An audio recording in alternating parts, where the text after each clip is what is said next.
আল্লাহর নবী ফাতেমার ঘরে কি যেন খুঁজেন। ফাতেমা ডাক দিয়ে বলে, নবীজি এত রাতে আপনি আমার ঘরে কি খুঁজেন? ফাতেমাকে নবীজি জবাব দেয়, ফাতেমা রে, তোমাকে একটা সংবাদ দেওয়ার জন্য আসছি, আমি তোমাকে খুঁজছি। কি সংবাদ গো নবীজি? ফাতেমাকে আল্লাহর নবী ডাক দিয়ে বলে, ফাতেমা আজ রাতে সাহরি খাইবা তোমার স্বামী আলীর সাথে, আর আগামীকাল সন্ধ্যায় ইফতার করবা আমি নবীর দস্তরখানে জান্নাতে। ফাতেমার ঘুম ভেঙে গেছে। স্বপ্নের কথা হযরত আলীকে বলে না, নবীজি স্বপ্ন দেখাইছেন মানে স্বপ্ন সত্য। ফাতেমা আগামীকাল সন্ধ্যার আগে দুনিয়া থেকে চলে যাবে। হযরত আলী স্বামীকে জানায় না, ফজরের টাইম হয়ে গেছে। সাহরি খাইয়া আলী মসজিদে চলে গেছে ফজরের নামাজ পড়ার জন্য। ফাতেমা ফজর পড়ে, নিয়মিত আমল হচ্ছে ইশরাকের নামাজও ফাতেমা পড়ে, কিন্তু ফাতেমা ওই দিন ফজরের পরে যায় নামাজে না বসে ঘরের ভিতরে ঢুকে গেছে। রান্নাঘরে যাইয়া ফাতেমা অনেকগুলো কাপড় চোপড় ধুইতেছে। গরম পানি বসাইয়া অনেকগুলো রুটির খামিরা বানাইয়া রুটি বানানো শুরু করে দিয়েছে। হযরত আলী রাদিয়াল্লাহু তাআলা আনহু যখন মসজিদ থেকে ফিরাইসা দেখে ফাতেমা নামাজের যায় নামাজে নাই, আলী রাদিয়াল্লাহু তাআলা আনহু আশ্চর্য হয়ে গেছে। ফাতেমা তো কখনো এরকম হয় না, ফজরের পরে তার নফল আমলগুলো সারা সে কাজ শুরু করে না। রান্নাঘরে ঢুইকা যায় দেখে ফাতেমা অনেকগুলো কাজ একসাথে শুরু করেছে। ডাক দিয়ে বলে, ফাতেমা তোমার শরীর ভালো না, অসুস্থ শরীর লইয়া তুমি কেন এই কাজগুলো শুরু করলা রে ফাতেমা? ফাতেমা জবাব দেয়, স্বপ্ন যুগে নবীজি আমাকে গতকাল বলে গেছি আজকে সন্ধ্যার আগে আমি দুনিয়া থেকে চলে যাব। হযরত আলী যেই মাত্র এই কথা শুনেছে কান্নার রোল পড়ে গেছে, কান্না করতেছে। ফাতেমা দেখে আলীর স্বামী কান্না করে, এবার ফাতেমাও কান্না করা শুরু করে দিয়েছে। স্বামী স্ত্রী একজন একজনকে ধরায়া ধরে কান্না করে। দুই সন্তান হাসান হুসাইনের সাথে কি বাবা মা কাঁদে, এবার ওই সন্তানরাও কান্না শুরু করে দিছে। ডাক দিয়া বলে, মা কেন কাঁদো, বাবা কেন কাঁদো? বলে, তোমরা আমাদেরকে ডিস্টার্ব করো না, যাও তোমার নানার সাথে যে কথা বলো, রওজায় চলে যাও। ফাতেমার কথা শুনে হাসান হুসেন রওজায় চলে গেছে। যে আল্লাহর নবীর সাথে কথা বলতেছে, নবীজি ডাক দিয়ে বলে, রওজার ভিতর থেকে এই হাসান এই হুসাইন যাও, দ্রুত বাড়িতে চলে যাও, যাইয়া তোমাদের মাকে তোমরা ভালো করে দেখে নাও। তোমাদের মা সন্ধ্যার আগে পাইবা, সন্ধ্যার পরে আর তোমাদের মাকে পাইবা না। হাসান হুসাইন দৌড়ে আইসা মায়ের চেহারার দিকে তাকায় কান্না করতেছে। নবীজি সাল্লাল্লাহু আলাইহি ওয়াসাল্লামের এই স্বপ্নের কথা ফাতেমা যখন আলীকে বলছেন, আলীও কান্না করতেছে। এবার ফাতেমা জড়ায় ধরে বলতেছে, স্বামী আমার তো ইন্তেকাল হয়ে যাবে, আমি নবী মুহাম্মদুর রাসূলুল্লাহর কন্যা, আমি স্ত্রী হিসেবে আপনার সাথে দীর্ঘদিন সংসার করেছি, আমার কোনো ভুল ভ্রান্তি হয়ে থাকলে আমাকে মাফ করে দিবেন, নয় কিয়ামতের ময়দানে যদি আমার বিরুদ্ধে কোনো অভিযোগ দায়ের করেন নবীজি লজ্জিত হবে যে নবীজির কন্যা স্বামীর হক আদায় করে নাই। যেই মাত্র ফাতেমা এই কথা বলেছে, আলী আবার কান্না করে ডাক দিয়া বলে, ফাতেমা রে কি বলে সব? আখিরি জামানার নবীর সবথেকে দামি কন্যা নবীজি আমার মতো একটা গরিব মানুষের কাছে তুলে দিয়েছে। ফাতেমা তোমার সাথে কোনো বেয়াদবি করে থাকলে আমাকে মাফ করে দিও। স্বামী স্ত্রী একজন একজনের সাথে মাফ চাইতেছে। এরপরে যে কথাটা বলতে চাচ্ছি, ফাতেমা ডাক দিয়ে বলেন, স্বামী আমার যখন ইন্তেকাল হয়ে যাবে আগামী কাল পর্যন্ত অপেক্ষা করবেন না, দ্রুত আমাকে কাফন দাফন করাইয়া মানুষদেরকে না জানাই আমাকে কবর দিয়ে দিবেন।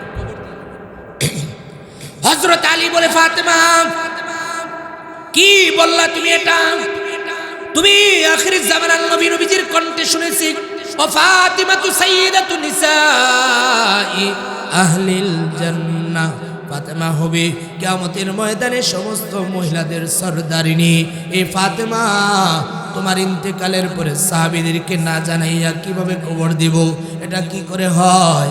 ফাতেমা ডাক দিয়া বলে, স্বামী দুনিয়ায় থাকা অবস্থায় আমি ফাতেমাকে পুরুষেরা দেখতে পারে নাই, আমার ইন্তেকালের পরে কাফনের উপর দিয়ে যখন পুরুষেরা আমার লাশটা দেখবে, দেখে মনে মনে কল্পনা করবে নবীজির কন্যা ফাতেমার লম্বা ছিল এতটুক, পাশে ছিল এতটুক।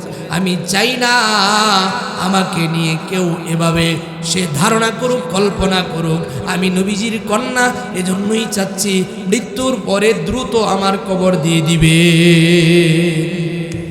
الذي أرسل رسوله بالحق بشيرا ونذيرا وداعيا إلى الله بإذنه سراجا وقمرا منيرا أما بعد فأعوذ بالله من الشيطان الرجيم بسم الله الرحمن الرحيم يا أيها النبي إذا جاءك المؤمنات يبايعنك على ألا يشركن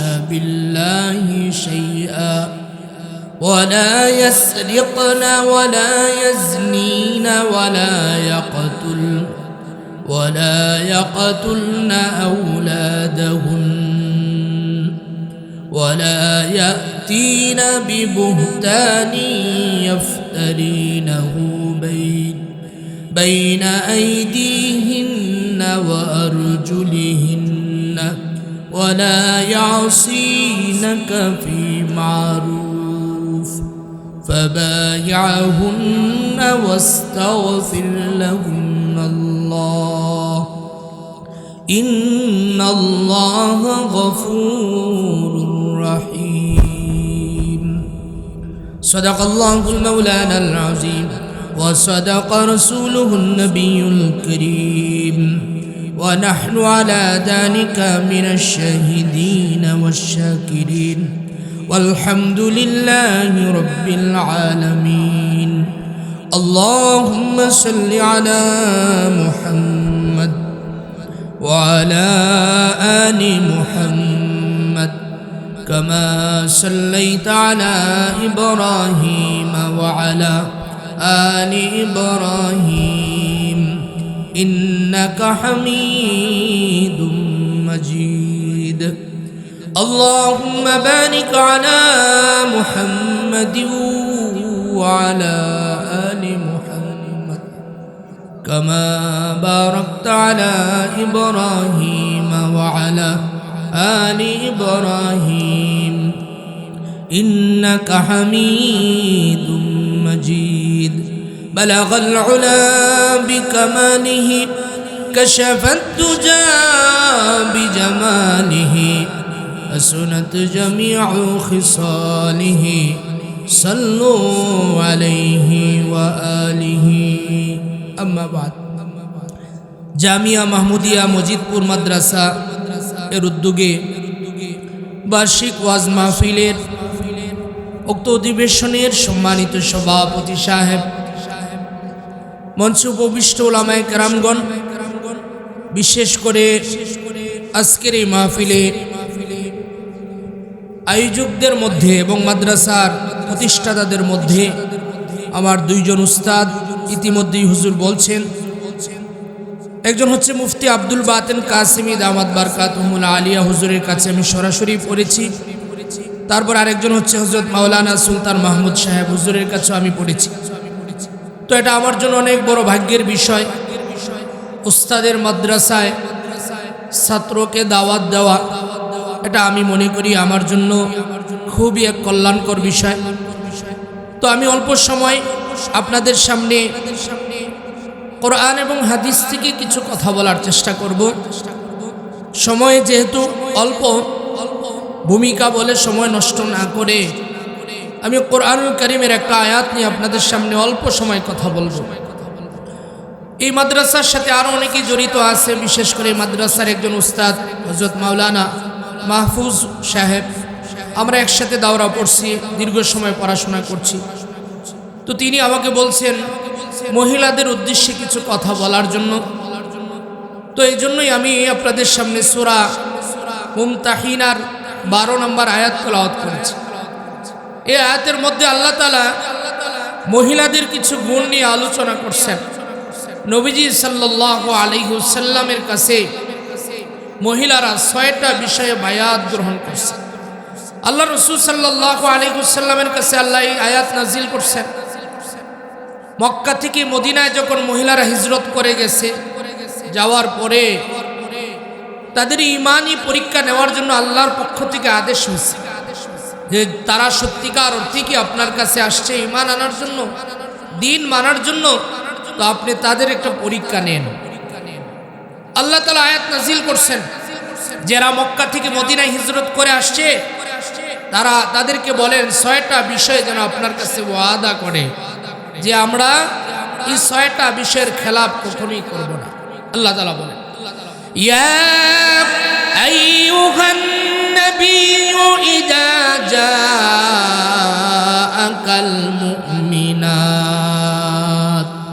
আল্লাহ রাব্বুল আলামিন বলেন, হে হাবিব, হে নবী মুহাম্মদুর রাসূলুল্লাহ সাল্লাল্লাহু আলাইহি ওয়াসাল্লাম, মক্কা থেকে হিজরত করে মহিলারা আপনার কাছে আসছে, মুমিনা নারীরা, তারা আপনার কাছে বায়াত গ্রহণ করতে চায়। আপনি তাদেরকে বলে দেন তারা যেন ইউবাইয়ানাক, আপনার কাছে অঙ্গীকার গ্রহণ করে, আপনার কাছে যেন এরা অঙ্গীকার করে। কি অঙ্গীকার? আল্লাহ রাব্বুল আলামিন বলেন, 1 নম্বর অঙ্গীকার করবে আলা আল্লাহ ইউশরিকনা বিল্লাহি শাইআ, তারা আপনার বলে দেন তারা যেন আল্লাহ রাব্বুল আলামিনের সাথে কাউকে শরীক না করে, আল্লাহর সাথে যেন শিরিক না করে। এই ওয়াদা আপনি মহিলাদের থেকে নেন।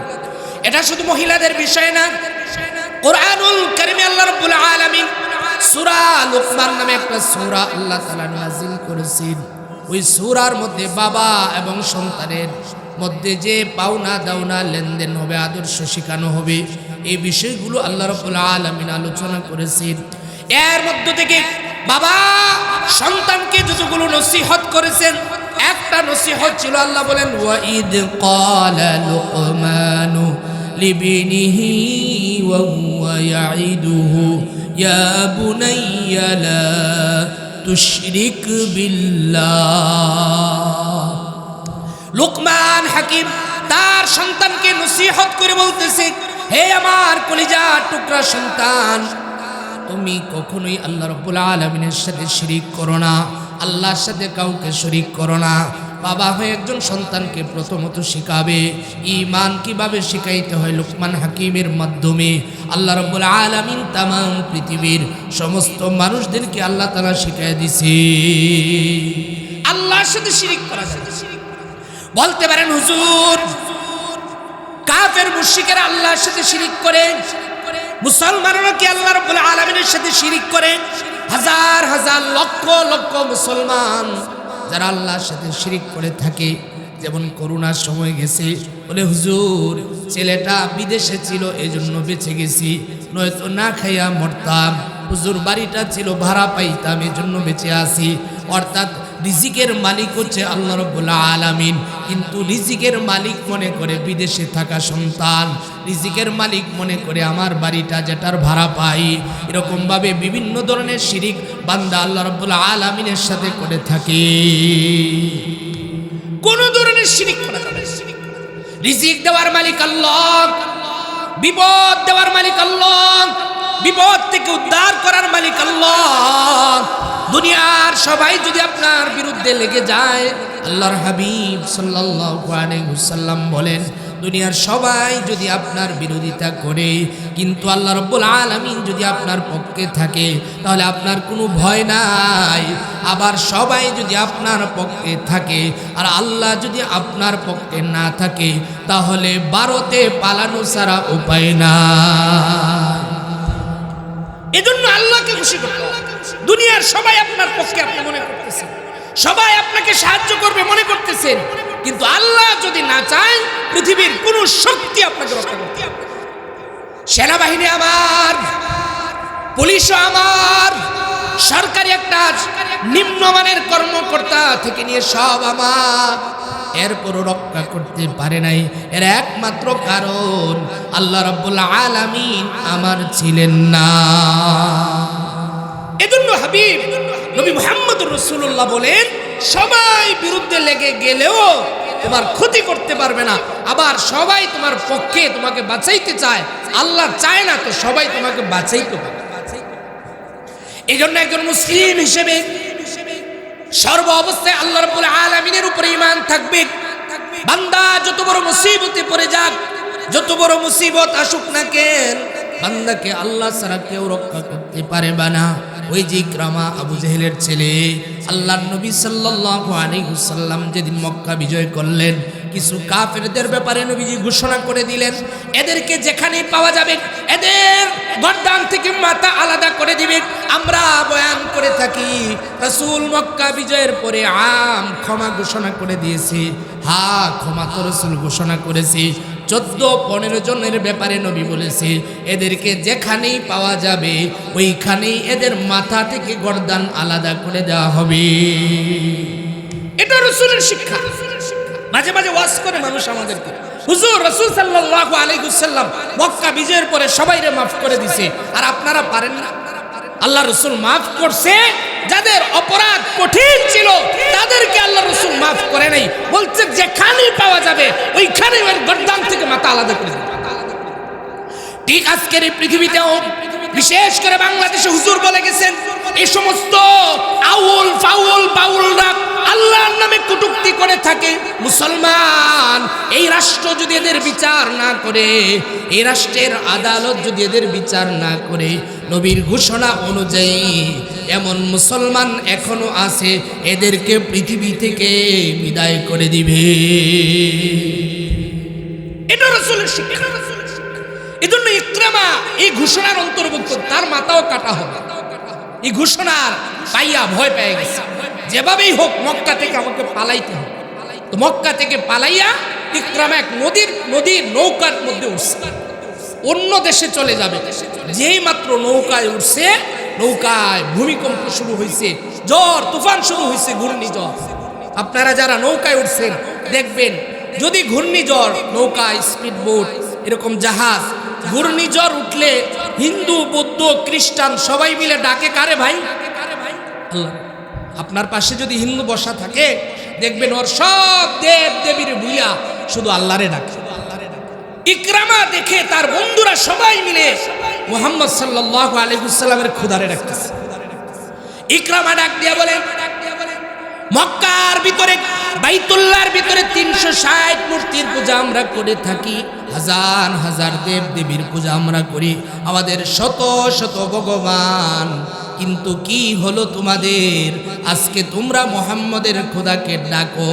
ইকরামাকে জবাব দেয়, এই ইকরামা তুমি জানো না আজকের এই কঠিন মুসিবতে আমাদের দেব দেবী মূর্তিগুলো আমাদেরকে রক্ষা করতে পারবে না, শুধুমাত্র একজন পারেন, তিনি হচ্ছে মুহাম্মদের খোদা আল্লাহ। ইকরামা বলে, বলো কি এটা?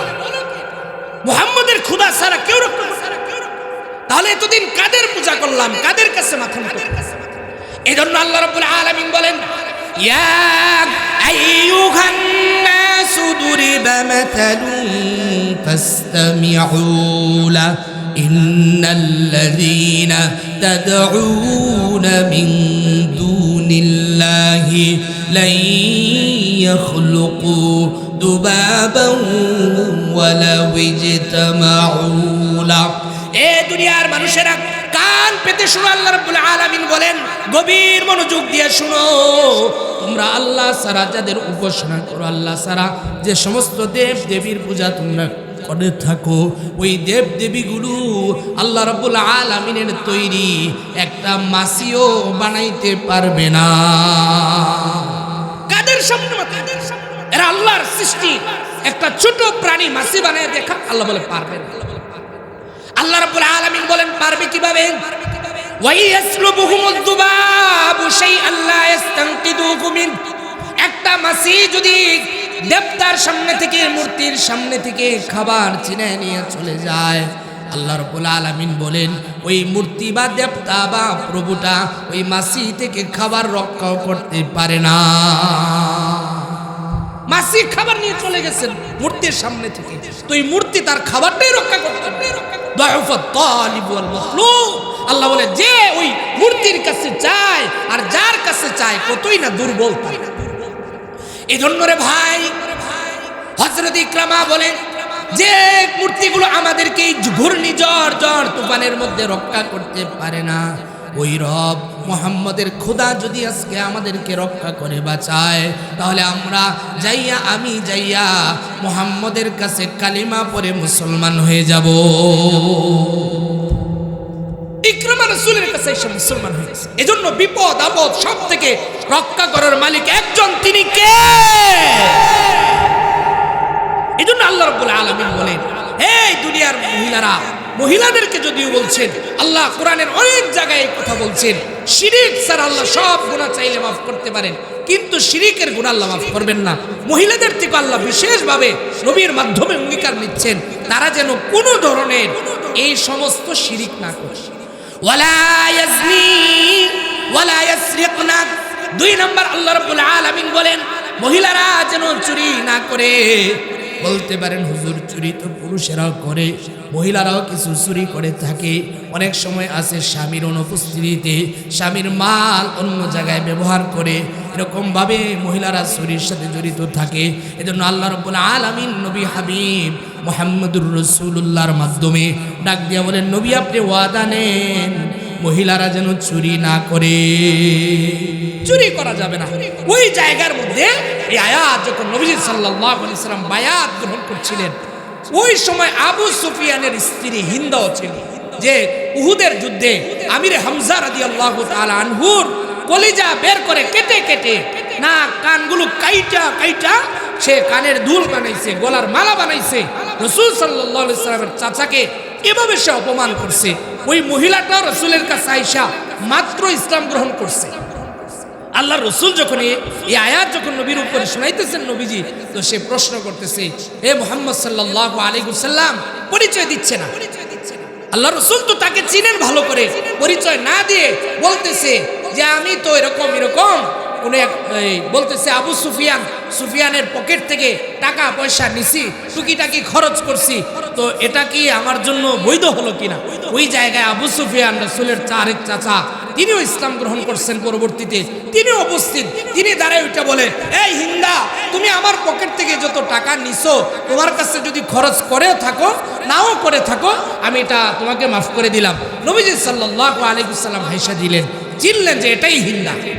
এজন্য মহিলাদের থেকে বিশেষ ওয়াদা আল্লাহ রাসূলের মাধ্যমে নিচ্ছেন যে তারা যেন চুরি না করে। 3 নম্বর ওয়ালা ইয়াজনিন, তারা যেন জিনা না করে। বলতে পারেন হুজুর জিনা তো পুরুষও করে থাকে, আল্লাহ রাব্বুল আলামিন মহিলাদেরকে কেন বিশেষভাবে বললেন? জিনার ক্ষেত্রে মহিলারাই আগায়া থাকে। সমাজে যত জিনা সংগঠিত হয় মহিলারা 80% দায়ী থাকে।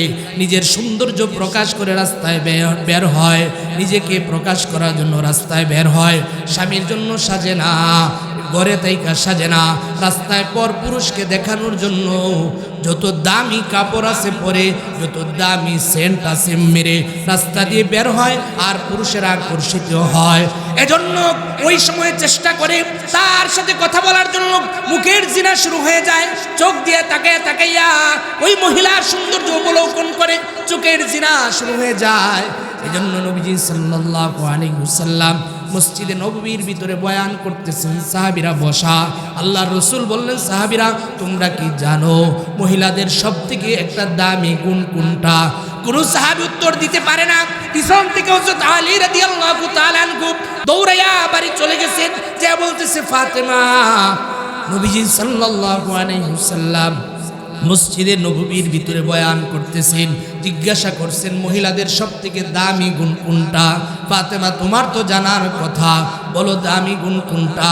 ফাতেমা ডাক দিয়া বলে নবীজির এই প্রশ্নের জবাব বা নবীজির এই কথার উত্তর হচ্ছে মহিলাদের সবথেকে দামি গুণ পরপুরুষ থেকে নিজেকে আবৃত রাখা। ফাতেমা বললেন অন্য পুরুষ থেকে নিজেকে ঢাইকা রাখা। অন্য পুরুষের দৃষ্টি থেকে নিজেকে আড়াল করে রাখা, এটা হচ্ছে সবথেকে দামি গুণ মহিলা। এজন্য হযরতে ফাতেমা রাদিয়াল্লাহু তাআলা আনহা যেদিন ইন্তেকাল করবেন এর আগের দিন প্রচন্ড পরিমাণে জ্বর, ঘুমায় আছে, রোজা অবস্থায়, রমজান মাস চলতেছে।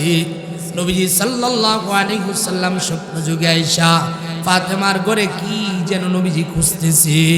আল্লাহর নবী ফাতেমার ঘরে কি যেন খুঁজেন। ফাতেমা ডাক দিয়ে বলে, নবীজি এত রাতে আপনি আমার ঘরে কি খুঁজেন? ফাতেমাকে নবীজি জবাব দেয়, ফাতেমা রে, তোমাকে একটা সংবাদ দেওয়ার জন্য আসছি, আমি তোমাকেই খুঁজছি। কি সংবাদ গো নবীজি? ফাতেমাকে আল্লাহর নবী ডাক দিয়ে বলেন, ফাতেমা আজ রাতে সাহরি খাইবা তোমার স্বামী আলীর সাথে, আর আগামীকাল সন্ধ্যায় ইফতার করবা আমি নবীর দস্তরখানে জান্নাতে। ফাতেমার ঘুম ভেঙে গেছে। স্বপ্নের কথা হযরত আলীকে বলে না, নবীজি স্বপ্ন দেখাইছেন মানে স্বপ্ন সত্য। ফাতেমা আগামীকাল সন্ধ্যার আগেই দুনিয়া থেকে চলে যাবে। হযরত আলী স্বামীকে জানায় না, ফজরের টাইম হয়ে গেছে। সাহরি খাইয়া আলী মসজিদে চলে গেছে ফজরের নামাজ পড়ার জন্য। ফাতেমা ফজর পড়ে, নিয়মিত আমল হচ্ছে ইশরাকের নামাজও ফাতেমা পড়ে, কিন্তু ফাতেমা ওই দিন ফজরের পরে যায় নামাজে না বসে ঘরের ভিতরে ঢুকে গেছে। রান্নাঘরে যাইয়া ফাতেমা অনেকগুলো কাপড় চোপড় ধুইতেছে, গরম পানি বসাইয়া অনেকগুলো রুটির খামিরা বানাইয়া রুটি বানানো শুরু করে দিয়েছে। হযরত আলী রাদিয়াল্লাহু তাআলা আনহু যখন মসজিদ থেকে ফিরে আইসা দেখে ফাতেমা নামাজের যায় নামাজে নাই। আলী রাদিয়াল্লাহু তাআলা আনহু আশ্চর্য হয়ে গেছে। ফাতেমা তো কখনো এরকম হয় না, ফজরের পরে তার নফল আমলগুলো সারা সে কাজ শুরু করে না। রান্নাঘরে ঢুইকা যায় দেখে ফাতেমা অনেকগুলো কাজ একসাথে শুরু করেছে। ডাক দিয়ে বলে, ফাতেমা তোমার শরীর ভালো না, অসুস্থ শরীর লইয়া তুমি কেন এই কাজগুলো শুরু করলা রে ফাতেমা? ফাতেমা জবাব দেয়, স্বপ্ন যুগে নবীজি আমাকে গতকাল বলে গেছি আজকে সন্ধ্যার আগে আমি দুনিয়া থেকে চলে যাব। হযরত আলী যেই মাত্র এই কথা শুনেছে কান্নার রোল পড়ে গেছে, কান্না করতেছে। ফাতেমা দেখে আলীর স্বামী কান্না করে, এবার ফাতেমাও কান্না করা শুরু করে দিয়েছে। স্বামী স্ত্রী একজন একজনকে ধরায়া ধরে কান্না করে। দুই সন্তান হাসান হুসাইন এসে দেখে বাবা মা কাঁদে, এবার ওই সন্তানরাও কান্না শুরু করে দিছে। ডাক দিয়া বলে, মা কেন কাঁদো, বাবা কেন কাঁদো? বলে, তোমরা আমাদেরকে ডিস্টার্ব করো না, যাও তোমার নানার সাথে যে কথা বলো, রওজায় চলে যাও। ফাতেমার কথা শুনে হাসান হুসাইন রওজায় চলে গেছে। যে আল্লাহর নবীর সাথে কথা বলতেছে, নবীজি ডাক দিয়ে বলে, রওজার ভিতর থেকে এই হাসান এই হুসাইন যাও, দ্রুত বাড়িতে চলে যাও, যাইয়া তোমাদের মাকে তোমরা ভালো করে দেখে নাও। তোমাদের মা সন্ধ্যার আগে পাইবা, সন্ধ্যার পরে আর তোমাদের মাকে পাইবা না। হাসান হুসাইন দৌড়ে আইসা মায়ের চেহারার দিকে তাকায় কান্না করতেছে। নবীজি সাল্লাল্লাহু আলাইহি ওয়াসাল্লামের এই স্বপ্নের কথা ফাতেমা যখন আলীকে বলছেন, আলীও কান্না করতেছে। এবার ফাতেমা জড়ায় ধরে বলতেছে, স্বামী আমার তো ইন্তেকাল হয়ে যাবে, আমি নবী মুহাম্মদুর রাসূলুল্লাহর কন্যা, আমি স্ত্রী হিসেবে আপনার সাথে দীর্ঘদিন সংসার করেছি, আমার কোনো ভুল ভ্রান্তি হয়ে থাকলে আমাকে মাফ করে দিবেন, নয় কিয়ামতের ময়দানে যদি আমার বিরুদ্ধে কোনো অভিযোগ দায়ের করেন নবীজি লজ্জিত হবে যে নবীজির কন্যা স্বামীর হক আদায় করে নাই। যেই মাত্র ফাতেমা এই কথা বলেছে, আলী এবার কান্না করে ডাক দিয়া বলে, ফাতেমা রে কি বলে সব? আখিরি জামানার নবীর সবথেকে দামি কন্যা নবীজি আমার মতো একটা গরিব মানুষের কাছে তুলে দিয়েছে। ফাতেমা তোমার সাথে কোনো বেয়াদবি করে থাকলে আমাকে মাফ করে দিও। স্বামী স্ত্রী একজন একজনের সাথে মাপ চাইতেছে। এরপরে যে কথাটা বলতে চাচ্ছি, ফাতেমা ডাক দিয়ে বলেন, স্বামী আমার যখন ইন্তেকাল হয়ে যাবে আগামী কাল পর্যন্ত অপেক্ষা করবেন না, দ্রুত আমাকে কাফন দাফন করাইয়া মানুষদেরকে না জানাই আমাকে কবর দিয়ে দিবেন। হযরত আলী বলে, ফাতেমা কি বললা তুমি? এটা তুমি আখিরি জামানার নবীজির কণ্ঠে শুনেছি, ও ফাতিমাতু সাইয়্যিদাতু নিসাই আহলিল জান্নাহ। ফাতেমা হবে কিয়ামতের ময়দানে সমস্ত মহিলাদের সরদারিনী। এই ফাতেমা তোমার ইন্তেকালের পরে সাহাবীদেরকে না জানাইয়া কিভাবে কবর দিব? এটা কি করে হয়? ফাতেমা ডাক দিয়া বলে, স্বামী, দুনিয়ায় থাকা অবস্থায় আমি ফাতেমাকে পুরুষেরা দেখতে পারে নাই। আমার ইন্তেকালের পরে কাফনের উপর দিয়ে যখন পুরুষেরা আমার লাশটা দেখবে, দেখে মনে মনে কল্পনা করবে নবীজির কন্যা ফাতেমার লম্বা ছিল এতটুক, পাশে ছিল এতটুক। আমি চাই না আমাকে নিয়ে কেউ এভাবে সে ধারণা করুক, কল্পনা করুক। আমি নবীজির কন্যা, এজন্যই চাচ্ছি মৃত্যুর পরে দ্রুত আমার কবর দিয়ে দিবে, দ্রুত দিয়ে দিবে। এজন্য দেখেন ফাতেমা রাদিয়াল্লাহু তাআলা আনহা মৃত্যুর পরেও পর পুরুষ আমার দিকে তাকাইয়া, কাফনের উপর দিয়ে তাকাইয়া এই কথা না বলো যে হ্যাঁ ফাতেমা তো এরকম সুন্দর ছিল, ফাতেমার লম্বাটা এতটুকু ছিল, ফাতেমার এরকম পার্শ্বে এতটুকু ছিল। আর আজকের মহিলারা, আজকের মা বোনেরা বাহিরে বের হইলে চিন্তা করতে থাকে কোন জামাটা পরলে আমাকে একটু টাইট ফিট লাগবে, কোন জামাটা পরলে আমাকে আকর্ষণীয় লাগবে। এটা তো জামার কথা বললাম, বুরকাও এখন ফ্যাশন হয়েছে। দেখে কোন বুরকাটা পরলে আমাকে মনে হবে আরবিয়ান আরবিয়ান সুন্দরী মনে হবে। এই যে ভাবে বের হয়, এই সমস্ত মহিলাদের উপরে আল্লাহর পক্ষ থেকে রাসূলের লানত। এজন্য মহিলাদের থেকে আল্লাহ রাসূল সাল্লাল্লাহু আলাইহি সাল্লামের মাধ্যমে আল্লাহ বলতেছেন, আপনি অঙ্গীকার নেন, ওয়াদা নেন, তারা যেন ওয়ালা ইয়াজনিন, জিনা না করে। 4 নম্বর গেল, 3 নম্বর 5 4 নম্বর আল্লাহ বলেন ওয়ালা ইয়াকতুলনা আওলাদাহুন্না, তারা যেন তাদের সন্তানদেরকে হত্যা না করে। বলবেন হুজুর, মহিলারা কি তাদের সন্তানদেরকে হত্যা করে? বলে হা হা, আজকের যুগের মহিলারা সন্তান 2টা হয়ে গেলে আর 3য় সন্তান নিতে চায় না। বলে ফিটনেস নষ্ট হয়ে যাবে, আমার বডি নষ্ট হয়ে যাবে, শরীর নষ্ট হয়ে যাবে, আমার ফিটনেস ধরে রাখার জন্য সন্তান নেওয়া যাবে না। এই কাজগুলো করে থাকে। অথচ আল্লাহর নবীর ঘোষণা, যে বংশের মহিলারা বেশি সন্তান জন্ম দিতে পারে, নবী বলেন ওই সমস্ত বংশে বিবাহ শাদী করবা। এরা প্রিয় মহিলা, প্রিয় নারী, যে নারীরা বেশি সন্তান জন্ম দিতে পারে। নবীজিও বলেন তোমরা বেশি বেশি সন্তান জন্ম দাও, কিয়ামতের ময়দানে আমি এই সন্তানদেরকে নিয়ে, এই উম্মত নিয়ে আল্লাহর সামনে ফখর করব। এজন্য 4 নম্বর আল্লাহ বলেন ওয়ালা ইয়াকতুলনা আওলাদাহুন্না, তারা যেন তাদের সন্তানদেরকে হত্যা না করে। ওয়ালা ইয়াতিনা বিবুহতানি ইফতারিনাহু বাইনা আইদিহিন্না ওয়া আরজুলিহিন্না।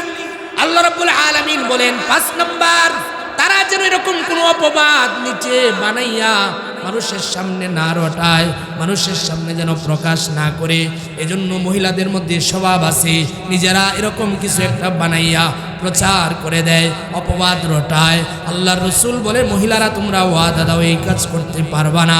6 নম্বর আল্লাহ বলেন ওয়ালা ইয়াসিনাকা ফি মারুফ, ভালো কোনো কাজে তোমরা আমার নবীর বিরোধিতা করবা না। 6 নম্বর ওয়াদা আল্লাহ রাসূল সাল্লাল্লাহু আলাইহি ওয়াসাল্লামের মাধ্যমে আল্লাহ নিচ্ছেন, দ্বীনের কাজে তোমরা আমার রাসূলের বিরোধিতা করবা না। বলতে পারেন হুজুর এটা কি মহিলারা করে? হ্যাঁ, অনেক পুরুষেরা আসে যে ভাই দাড়ি রাখেন না কেন? বলে হুজুর বিবি সাহেব রাজি হয় না। তো অর্থাৎ দাড়ি রাখার ক্ষেত্রে মহিলারা বাধা দেয়। এরকম হাজার হাজার সমস্যা আছে, যে সমস্যাগুলোর কারণে পুরুষেরা দ্বীনের পথে চলতে পারে না। এজন্য নবীজির মাধ্যমে আল্লাহ তাআলা ঘোষণা করে দিলেন ওয়ালা ইয়াসিনাকা ফি মারুফিন, নবী কোনো ভালো কাজে তারা যেন আপনার বিরোধিতা না করে। যদি 6টা ওয়াদা দেন তাহলে ফাবাইহুম, আপনি এদের থেকে অঙ্গীকার গ্রহণ করেন। আর যদি তারা এই অঙ্গীকার দিয়ে দেয় ওয়াস্তাগফির লাকুমুল্লাহ, ও নবী আপনি এদের জন্য আল্লাহর কাছে ক্ষমা চান। অর্থাৎ এই 6টা দোষ যাদের ভিতরে থাকবে না, এই 6টা গুনাহ যারা পরিত্যাগ করবে, আল্লাহর রাসূলকে আল্লাহ আদেশ দিয়ে দিলেন নবী আপনি এদের জন্য ক্ষমা প্রার্থনা করুন। এজন্য মহিলারা এই 6টা গুণ সূরা মুমতাহিনার 12 নম্বর আয়াত আল্লাহ বলছেন শিরিক করা যাবে না, চুরি করা যাবে না, জিনা করা যাবে না, সন্তান হত্যা করা যাবে না, বিভিন্ন অপবাদ যেগুলো রটাইয়া এক মহিলা থেকে আরেক মহিলার কাছে প্রচার করে দেওয়া, এই কাজগুলো করা যাবে না। 6 নম্বর, দ্বীনের কোনো কাজে স্বামী করতে চায়, চলতে চায়, আপনি বাধা হইয়া যাবেন না, বাধা হবেন না। যদি 6 গুণ থাকে তো আল্লাহ রাসূলকে আল্লাহ বলছেন নবী আপনি বলেন, আপনি আল্লাহর কাছে ক্ষমা চান এদের জন্য। অর্থাৎ যিনি ক্ষমা করবে তিনি যদি বলে দেয়, অর্থাৎ এমপি সাহেব বলে গেল যে তোমরা আমাদের কাছে যাইও, অফিসে যাইও, গেলে তোমাদেরকে এই পরিমাণ অর্থ দিয়ে দেওয়া হবে, তো যাওয়ার পরে তার মানে এটা নিশ্চিত হওয়া যাবে। ঠিক আল্লাহ তাআলা রাসূলকে বললেন আপনি ক্ষমা প্রার্থনা করুন, অর্থাৎ ওই সমস্ত মহিলারা ক্ষমা পেয়ে যাবে। এজন্য জান্নাতি মহিলাদের এই গুণগুলো হবে। তারা আজকে আমাদের মধ্যে সব থেকে বেশি যে সমস্যাগুলো সেটা হচ্ছে বেপর্দা। মহিলারা এখন মনে করে পর্দা এটা ইসলামের কোনো কিছু না। দেখবেন অনেক মহিলারা তসবিহ ঠিকই টিপতেছে, নফল আমল করতেছে, কোনো নফল রোজাও বাদ নাই, প্রতিটা বছরে এরকম কয়েকটা রোজা রাখে, নফল রোজা, কিন্তু পর্দায় চলে না।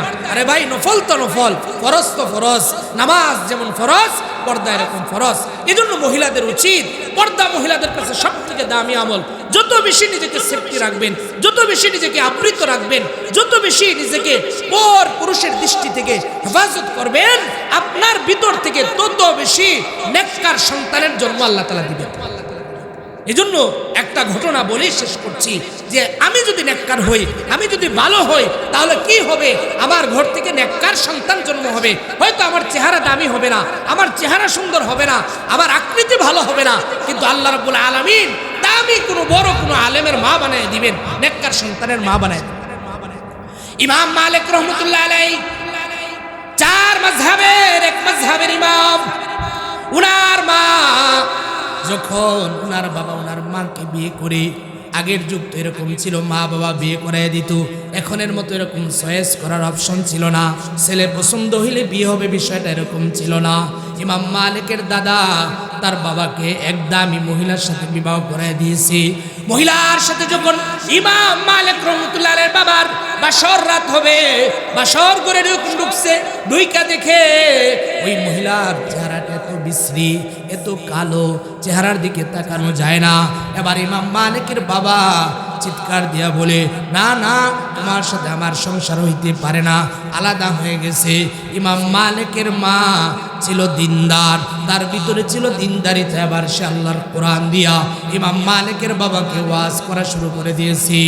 ডাক দিয়ে বলতেছে, ওয়াসা আন তুহিব্বু শাইআন ওয়া হুয়া শাররুল লাকুম ওয়াসা আন তাকরাহু শাইআন ওয়া হুয়া খায়রুল লাকুম। আপনি যেটাকে ভালো মনে করেন আল্লাহ হয়তো এর মধ্যে কোনো কল্যাণ রাখে নাই, আবার আপনি যেটাকে খারাপ মনে করেন আল্লাহ রাব্বুল আলামিন হয়তো এর মধ্যে কল্যাণ রাখছে। কোরআনের এই আয়াত দিয়ে ইমাম মালিকের মা যখন বাবাকে ওয়াজ করছে, বাবার মনটা নরম হয়েছে, স্ত্রীর কাছে গেছে, রাত্রি যাপন করছে, বাসর রাত হয়েছে, কিন্তু সকালবেলা ওইটা আবার যখন স্ত্রীর চেহারা দেখে এত কালো, এত বিশ্রী, তাকানো যায় না, তো চিন্তা করছে মুরব্বীরা বিয়ের সাথে করাইছে, মুখের উপর তো কথাও বলা যাবে না, অভিমান করে বাড়ি থেকে বের হয়ে গেছে, অন্য কোনো জায়গায় আবার দেশে চলে গেছে। 1-2 বছর নয়, 18 বছর চলে গেছে। 18 বছর মানুষ যখন বুড়া হয় তখন অনেক কিছু চেঞ্জ হয়ে যায়, যৌবনের চাহিদা থাকে না, মনের পরিবর্তন হয়। তো এবার চিন্তা করতেছে যা হইছে হইছে, বুড়া হইছে, এবার আমার বাড়ি ঘরে যাই। তো বাড়িতে যখন আসছে, আইসা মসজিদের ভিতরে ঢুকছে নামাজ পড়ার জন্য, জোহরের নামাজ পড়তে যখন ঢুকছে, ঢুকার সাথে সাথে দেখে একজন এরকম সুন্দর দাড়িওয়ালা যুবক, চেহারাটা সুন্দর, বড় পাগড়ি পরা, নামাজের ইমামতি করেছে। ইমামতির পরে কিছু আমল করেছে, আমল কইরা বসে গেছে। হাজার হাজার ছাত্ররা মসজিদের মধ্যে বসে গেছে, তার সামনে কিতাব নিয়ে হাদিস পড়ার জন্য। সে যখন এভাবে হাদিস পড়াইতেছে, ওই বুড়া লোকটা আফসোস করে বলে, যদি এরকম একটা সন্তান আমার হইতো, এরকম একটা সন্তান যদি আমার থাকতো, কত সুন্দর মানুষকে দিন শিখায়, হাদিস শিখায়। ইমাম মালিক বড় মুহাদ্দিস, ইমাম মালিক মুহাদ্দিস, দাওরার কিতাব পড়ানো হয়, মুয়াত্তা ইমাম মালিক হাদিসের কিতাব, ওনার লিখিত কিতাব। ইমাম মালিক হাদিস পড়ায়, ওইদিকে বুড়া লোকটা আফসোস করে যখন হাদিসের দরস শেষ হয়ে গেছে, একজনকে জিজ্ঞাসা করলো এই যুবকের নাম কি? বলে এই যুবকের নাম মালিক। আরে এই যুবকের বাবার নাম কি? বলে বাবার নাম তো জানি না, শুনেছি তার বাবা 18 বছর আগে তার মাকে ছেড়ে চলে গেছে। যুবক যেই মাত্র এই কথা শুনলো, বলে ঠিক আছে, তোমরা আমাকে যুবকের বাড়ি নিয়ে যাও। ইমাম মালিক রহমতুল্লাহ আলাইহি হাদিসের দরস শেষ করে বাড়ি চলে গেছে। দরজার ভিতরে যখন আছে, ওই বুড়া লোকটা যায়া তার দরজার মধ্যে যখন আঘাত করেছে, ইমাম মালিক দরজা খুলে দেখে এক বুড়া লোক সামনে দাঁড়ায় আছে।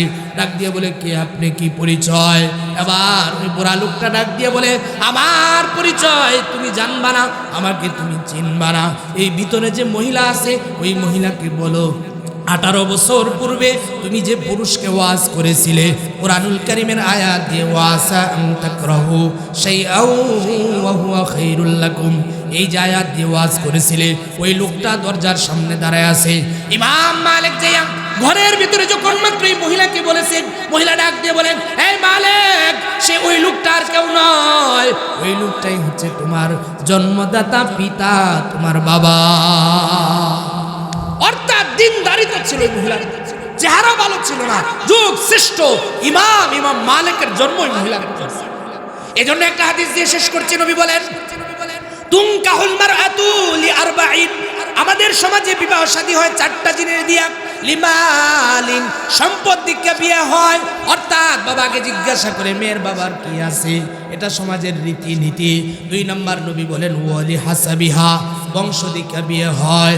3 নম্বর ওয়ালি জামালিহা, সুন্দর দিকে বিয়ে হয়। 4 নম্বর ওয়ালি দীনিহা, আল্লাহর নবী বলেন দিনদারিতা দেখে বিয়ে হয়। সমাজের সিস্টেম হয়তো সম্পদ দেখে, নয়তো সৌন্দর্য দেখে, নয়তো বংশমর্যাদা দেখে, নয়তো দিনদারিতা দেখে। আল্লাহর নবী বলেন, এই দুনিয়ার উম্মতেরা, তোমরা কোনটা দেখে বিয়ে করবা? ফাজফার বিযাতিদ্দিন, আল্লাহর নবী বলেন দিনদারিতা দেখে বিয়ে শাদী করবা। অর্থাৎ যে মহিলার মধ্যে দিনদারিতা থাকবে, চেহারা কালো হোক, বিশ্রী হোক, বংশমর্যাদা যদি ভালো না হয় তাও সমস্যা নাই। আল্লাহর নবী বলেন দিনদারিতা দেখে যদি তোমরা বিয়ে না করো, দাড়ি বাতিয়া দেখা, তাহলে তোমাদের হাত ধুলোয় দূষিত হোক, অর্থাৎ তোমরা ধ্বংস হইয়া যাও, তোমাদের জন্য কল্যাণ কোনো ফয়সালা থাকবে না। আর দিনদারিতাকে প্রাধান্য দিলে তোমাদের মধ্যে শুধু কল্যাণই থাকবে। এজন্য দিনদার মহিলার প্রশংসা এই আয়াতের মধ্যে আল্লাহ তাআলা, এই হাদিসের মধ্যে নবীজি সাল্লাল্লাহু আলাইহি সাল্লাম করছেন। অর্থাৎ দিনদারিতাকে প্রাধান্য দিবা। অল্প সময় কিছু কথা বললাম, আমাদের পরবর্তী আলোচক এসে গেছেন। আল্লাহ রাব্বুল আলামিন যেন আমাদের সবাইকে এই দিনদারিতা গ্রহণ করে আমরা যেন দ্বীনের পথে চলতে পারি। আল্লাহ তাআলা যেন এই মাদ্রাসাকে কবুল করেন।